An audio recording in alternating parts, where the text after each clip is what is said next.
The radio crackles with controlled panic. "We are combat ineffective. 3 urgent surgical, 2 routine. Cannot move without taking casualties. Enemy has us zeroed in every position." Lieutenant Commander Jake Morrison presses himself flat behind a mud wall that's disintegrating under sustained PKM machine gun fire. His SEAL team has been pinned in this Afghan compound for 40 minutes, ammunition running critical, casualties mounting, and the enemy keeps pouring in more fighters like they have got an endless supply. The QRF can't reach them. Enemy positions control every approach. Air support is 20 minutes out. They don't have 20 minutes.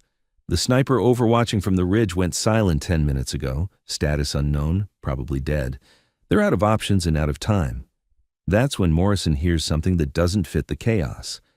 A different weapon signature. Not the sharp crack of AK-47s or the hammering of machine guns. This is rhythmic, measured, deliberate. A semi-automatic precision rifle firing in controlled cadence from somewhere high and distant, and with each report, an enemy position falls silent. The SEAL next to Morrison, Petty Officer Chen, risks a glance over the crumbling wall. "Sir, the machine gun nest on the eastern ridge just went dark. So did the RPG team on the roof. And that sniper who's been hammering us from the tower, he just disappeared." Morrison doesn't understand what's happening, but he knows opportunity when he hears it. "All elements, prepare to move on my command. Someone just gave us a window."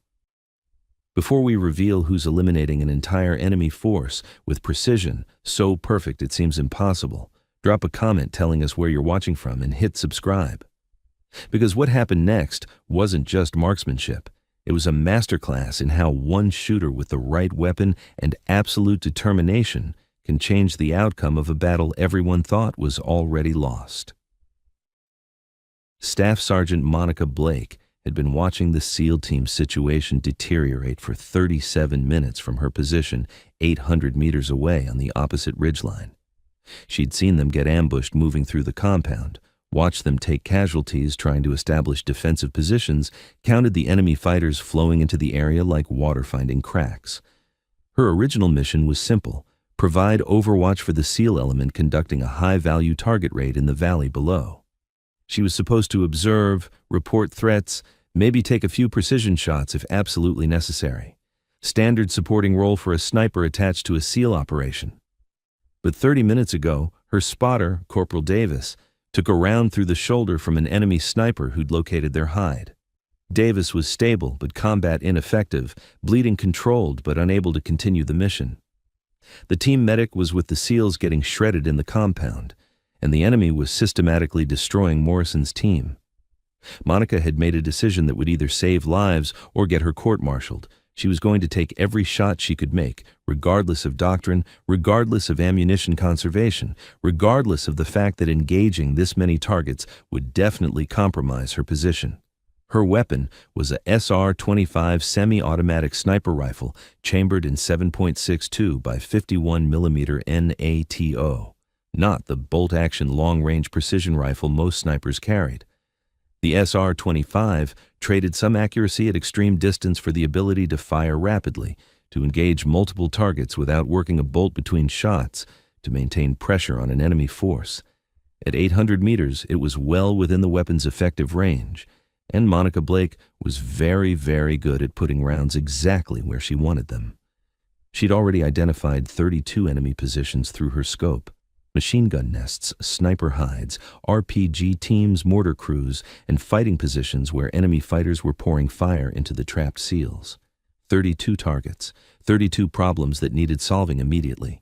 Most snipers would pick the highest value targets, leaders, heavy weapons, direct threats, and engage methodically, conserving ammunition, maintaining concealment. Monica was about to do something different. She was going to work through every single target she could acquire as fast as she could shoot accurately, and she was going to keep shooting until either the enemy was destroyed or she ran out of ammunition. She checked her ammunition load. 8 20-round magazines, 160 rounds total. Against 30-plus enemy fighters, the math wasn't encouraging. But math had never been particularly good at accounting for skill, determination, and absolute refusal to watch good men die when she could do something about it. Monica settled behind her rifle, controlled her breathing, and began the work of systematic violence. The first target was a PKM machine gunner on the eastern ridge, 780 meters out. He was laying down sustained fire on the SEALs' position, keeping them pinned, preventing movement. Through her scope, Monica could see the brass casings ejecting in a steady stream as he poured rounds into the compound. She placed her crosshairs on his center mass, accounting for the slight breeze pushing right to left, calculated the holdover for distance, and pressed the trigger. The SR-25 barked once. Through the scope, she watched the machine gunner jerk backward, his weapon falling silent, the sustained fire that had been hammering Morrison's position suddenly gone. She didn't wait to confirm the kill. She was already transitioning to target 2, an RPG gunner on a rooftop 820 meters northeast, preparing to fire another rocket into the compound. Trigger press. The semi-automatic action cycled smoothly, the rifle settling back on target almost immediately. The RPG gunner dropped, his rocket launcher clattering unfired to the roof. Target 3, sniper in a window, 765 meters, partially concealed. She could only see his rifle barrel and part of his head. Difficult shot, but manageable. She fired. The enemy sniper disappeared from the window, his rifle falling into view, no longer aimed at the trapped SEALs. Morrison's voice crackled over the radio, confusion evident. "Unknown friendly element. If you're engaging enemy positions, please identify yourself." Monica didn't answer. She was too busy acquiring Target 4, a mortar crew setting up 850 meters away, positioning their tube to drop high explosive rounds directly into the compound. She engaged the gunner first, then the assistant gunner who tried to take over. 2 shots, 2 seconds apart, and the mortar was no longer a threat. Now the enemy was starting to react. They'd figured out they were taking fire from somewhere, but hadn't pinpointed her location yet. Fighters were moving to cover, becoming harder targets, but also reducing their effectiveness against the SEALs. Monica exploited their confusion. While they searched for her, she systematically removed their heavy weapons positions. Another machine gun nest, 2 shooters, 3 rounds total, including 1 follow-up shot. An RPG team relocating to better firing position, caught in the open, 3 targets, 5 rounds to ensure all 3 were down. Her rifle was getting hot from the sustained rate of fire. The SR-25 was designed for this kind of work, but she was pushing it hard, firing faster than normal doctrine called for. But normal doctrine didn't account for watching an entire SEAL team about to get overrun. She'd fired 32 rounds in 4 minutes. 16 enemy fighters were no longer combat effective. The pressure on Morrison's team was decreasing with each shot, and she could see them starting to consolidate, to move wounded to better cover, to prepare for extraction. But the enemy wasn't done. A new element was moving into position, 8 fighters with what looked like better training, better weapons, better tactical movement. They were flanking toward the compound from the north, using covered routes, moving in coordinated bounds, and they'd figured out the general direction the precision fire was coming from. Several of them broke off, starting to climb toward Monica's ridgeline, assault rifles ready. She had a choice: focus on the immediate threat to the SEALs or deal with the fighters closing on her position. She chose the SEALs. They had wounded. They couldn't move. She was mobile and could relocate if necessary. Monica engaged the flanking element with rapid precision. The lead fighter dropped at 790 meters. His partner dove for cover, but she caught him mid-movement. The third fighter made it behind a rock, but when he exposed himself to return fire, she was waiting with her crosshairs already positioned. The SR-25 was performing flawlessly despite the heat and sustained firing. Brass casings piled up around her position, each one representing an enemy fighter who was no longer threatening the men trapped below. But ammunition was becoming critical. She'd burned through 5 magazines, 100 rounds, 3 magazines left, 60 rounds, and there were still at least 10 to 12 enemy fighters actively engaging the SEALs, plus the unknown number climbing toward her position. Monica made another tactical decision. She couldn't save every round. She had to keep shooting as long as there were targets threatening Morrison's team. She reloaded smoothly, muscle memory taking over, and resumed firing. A fighter trying to maneuver closer to the compound, down. Another machine gunner setting up in a new position, eliminated before he could fire a burst. An enemy officer trying to coordinate the assault from behind cover, found the cover inadequate when Monica's 7.62 mm round punched through the mud brick he was hiding behind. The enemy assault was collapsing. Not because they were cowards. These were experienced fighters who'd been winning the battle 5 minutes ago, but they couldn't fight what they couldn't see, couldn't suppress a threat they couldn't locate, couldn't advance when their leaders and heavy weapons kept disappearing under precision fire from 800 meters away. Morrison's team exploited the breathing room. The SEALs began returning organized fire, no longer just defending, but actively clearing threats. Their training and equipment were superior. They just needed the opportunity to use it. Monica was giving them that opportunity, one trigger press at a time. Then, the enemy fighters climbing toward her position opened fire. Rounds cracked over Monica's head, impacting the rocks around her position. They'd gotten close, maybe 300 meters below her ridge, and they were shooting with the desperation of fighters who knew they were losing and needed to kill the sniper who was destroying their ambush. She had to move. This position was compromised. But she also had clear shots on the fighters coming up the hill, and the SEALs still needed her covering fire. Monica made a decision that prioritized mission over personal safety. She would stay in this position and keep shooting until either the enemy was defeated or she was forced to displace by direct assault. She transitioned to the closer threats, the fighters climbing toward her. At 300 meters, the SR-25 was devastatingly accurate. She dropped 3 of them in rapid succession, her semi-automatic rate of fire overwhelming their ability to find cover fast enough. The remaining 5 scattered, trying to flank her position from multiple angles. Smart tactics, but they were operating in terrain she'd studied for hours while setting up her hide. She knew every rock, every fold in the ground, every approach route. She caught one trying to use a gully for concealment. He'd forgotten that 800 meters away she had elevated position and could see down into his covered route. Another tried to rush from rock to rock, but Monica's trigger timing caught him mid-bound. Her bolt locked back. Empty magazine. She dropped it, seated a fresh one, released the bolt, and was back in the fight in under 3 seconds. 2 magazines left. 40 rounds. The math was getting tighter. Below in the compound, Morrison's team was preparing to move.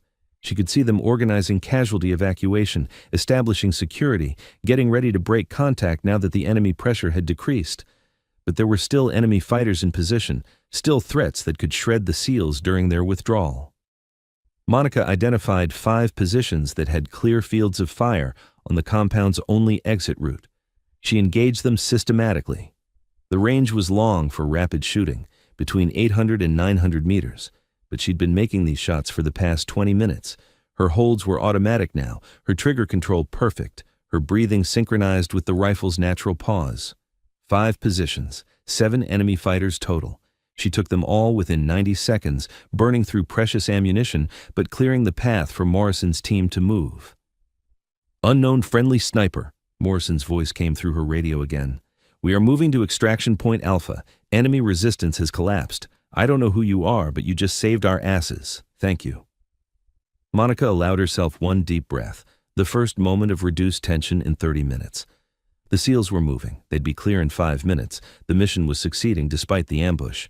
That's when she heard the distinctive sound of an RPG launch from somewhere behind her ridgeline. The enemy had gotten smart. While she'd been focused on the valley and the fighters climbing toward her position, another element had circled around, gotten above her, and now they had her dead to rights. The rocket-propelled grenades streaked toward her position. She had maybe 1 second to react. Monica threw herself sideways, abandoning her carefully constructed hide, scrambling behind a larger boulder as the RPG impacted exactly where she'd been lying 3 seconds earlier. The explosion showered her with rock fragments and concussive force that made her ears ring and her vision blur. She landed hard, rifle clutched to her chest, and immediately rolled to assess the threat. 3 fighters were moving down from the ridge above her.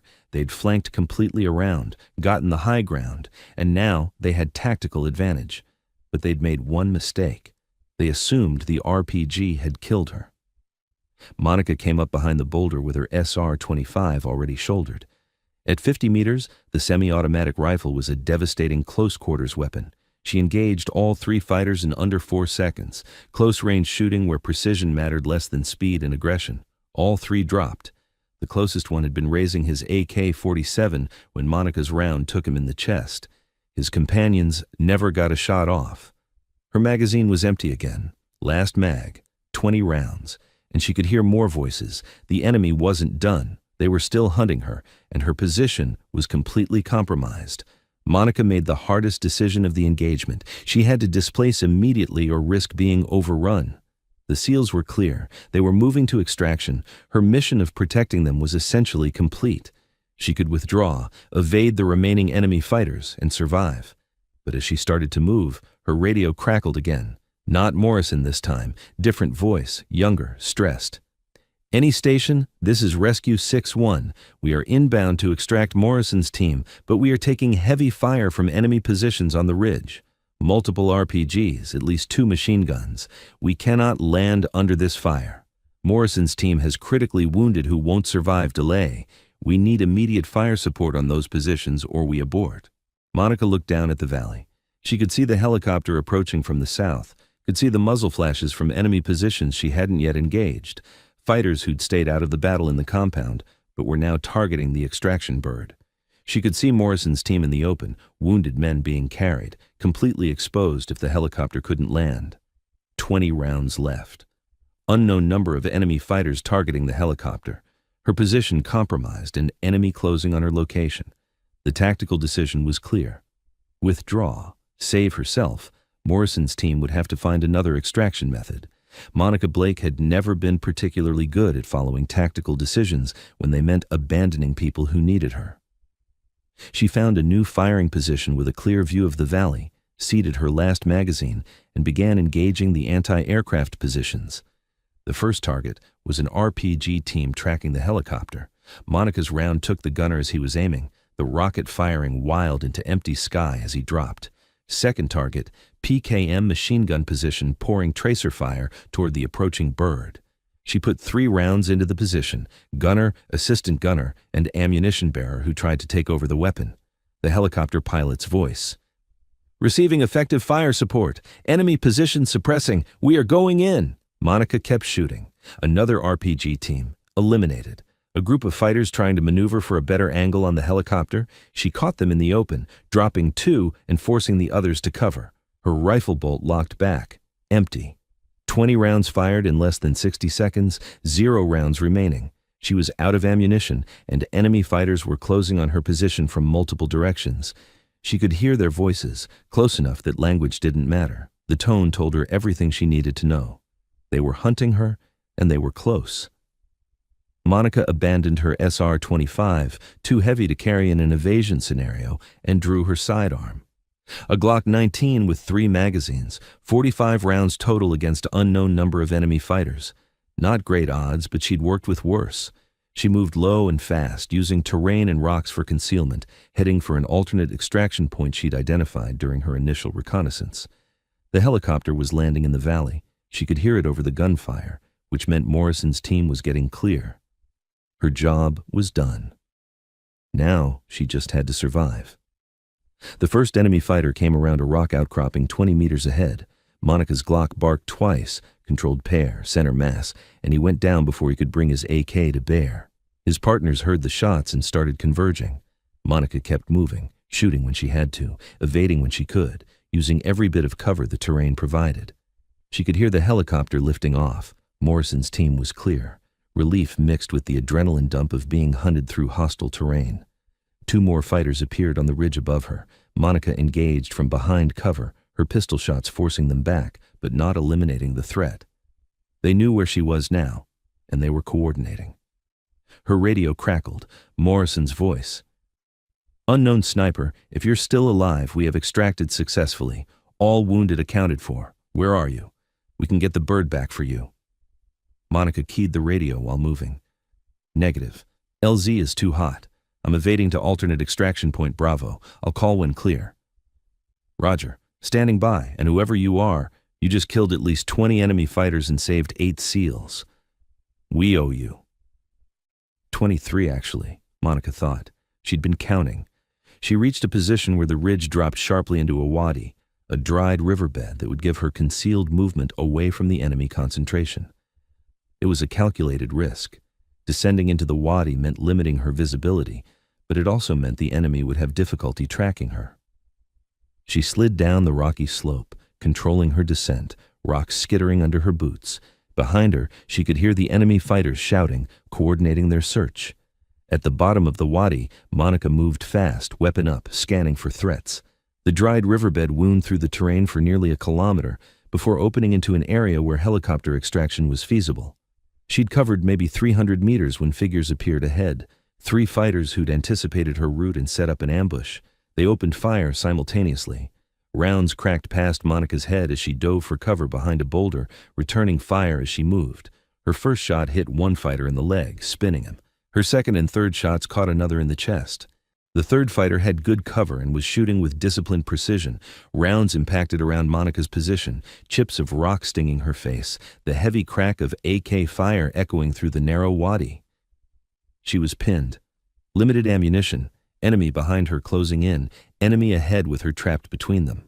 Monica checked her pistol, 1 magazine in the weapon, 2 spares remaining, maybe 30 rounds total. Not enough for a sustained firefight against multiple opponents. She keyed her radio. Morrison, I am pinned in wadi 500 meters north of compound. Multiple hostiles, ammunition critical. I need fire support or extraction, preferably both. Morrison's response was immediate. Roger, we are turning the bird around. Apache gunship is 60 seconds out. Can you mark your position? Monica pulled an IR strobe from her vest, an infrared beacon invisible to the naked eye, but clear as day through night vision or aircraft sensors. She activated it and placed it on a rock behind her position. Strobe is active. Enemy is north of my position, approximately 50 meters. Apache has visual on your strobe. They are engaging. The AH-64 Apache attack helicopter came in low and fast, its 30mm chain gun already spinning up. The pilot had identified the enemy fighters through thermal imaging and weapon sensors, and he was bringing overwhelming firepower to solve Monica's problem. The chain gun erupted with a sound, like the world's angriest buzzsaw. High explosive rounds tore into the wadi ahead of Monica's position, shredding the rock where the enemy fighters had been positioned. The effect was immediate and devastating. The enemy fire stopped abruptly, replaced by the echo of the Apache's guns and the sound of debris raining down. Targets destroyed, the Apache pilot reported. You're clear to move north. Extraction bird is inbound 30 seconds. Monica didn't waste time. She sprinted through the wadi, weapon up, moving toward the sound of approaching rotors. Behind her, she could hear the Apache engaging remaining enemy fighters who'd been pursuing through the ridgeline, buying her precious seconds with each burst of its gun. The Black Hawk helicopter appeared over the ridge, already descending into the wadi despite the difficult terrain and limited clearance. The pilots were pushing the aircraft's capabilities to get to her. She reached the extraction point just as the wheels touched down. The crew chief was hanging out the door, weapon ready, providing security. Morrison himself was there, reaching down to pull her aboard even as the helicopter was lifting off. Go, go, go! The pilot shouted, pulling collective and increasing power. The Black Hawk clawed for altitude, rising out of the wadi while the Apache continued to suppress enemy positions. Monica collapsed onto the deck, breathing hard, adrenaline finally catching up with her. Morrison was staring at her with an expression somewhere between disbelief and profound respect. You're the sniper? You took out 20+ enemy fighters by yourself? Monica managed a tired smile. 23 confirmed. Maybe a few more I didn't verify. And I had help. She gestured toward Corporal Davis, who was lying on the opposite side of the helicopter with his shoulder bandaged, grinning despite the pain. She spotted me the first 10, Davis said, then took a round and I had to work alone. Morrison shook his head slowly. 23 targets at 800 meters, semi-auto rifle, under fire, while protecting my entire team. He extended his hand. I'm Jake Morrison, and I need to know who the hell you are.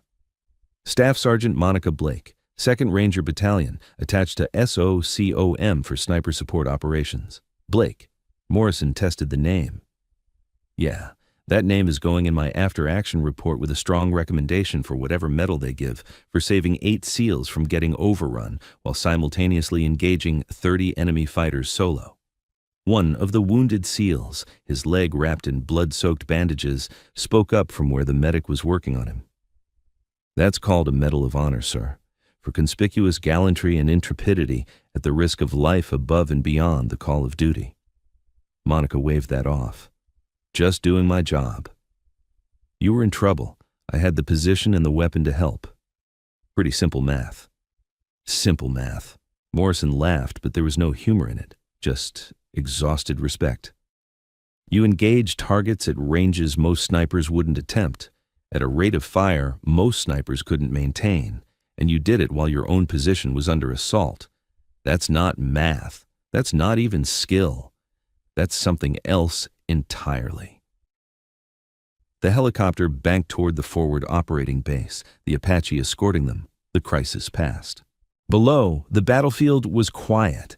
Enemy fighters scattered or dead, the compound abandoned, the ambush that should have destroyed a SEAL team, instead destroyed by one shooter with a semi-automatic rifle and absolute refusal to accept defeat.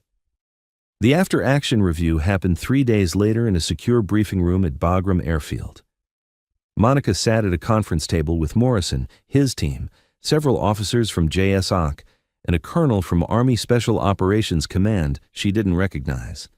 The tactical map on the wall showed the engagement area with red dots marking each enemy position Monica had engaged.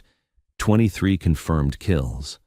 An additional 7 probable kills where enemy fighters had been hit, but bodies weren't recovered. 30 enemy combatants neutralized by one shooter in approximately 45 minutes of sustained combat. Morrison was presenting the chronology.